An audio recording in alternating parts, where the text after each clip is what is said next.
அதனால வந்து அவங்க கூட தான் நம்ம என்ன சப்போர்ட் பண்ண முடியும், மீதி எல்லாத்துக்கும் சப்போர்ட் பண்ண முடியும்.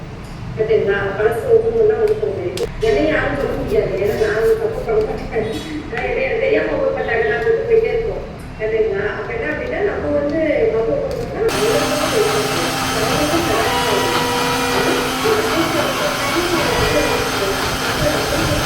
கடன் நான் வந்து நான் மாட்டேன், எதுவும் பாவம் இல்லை.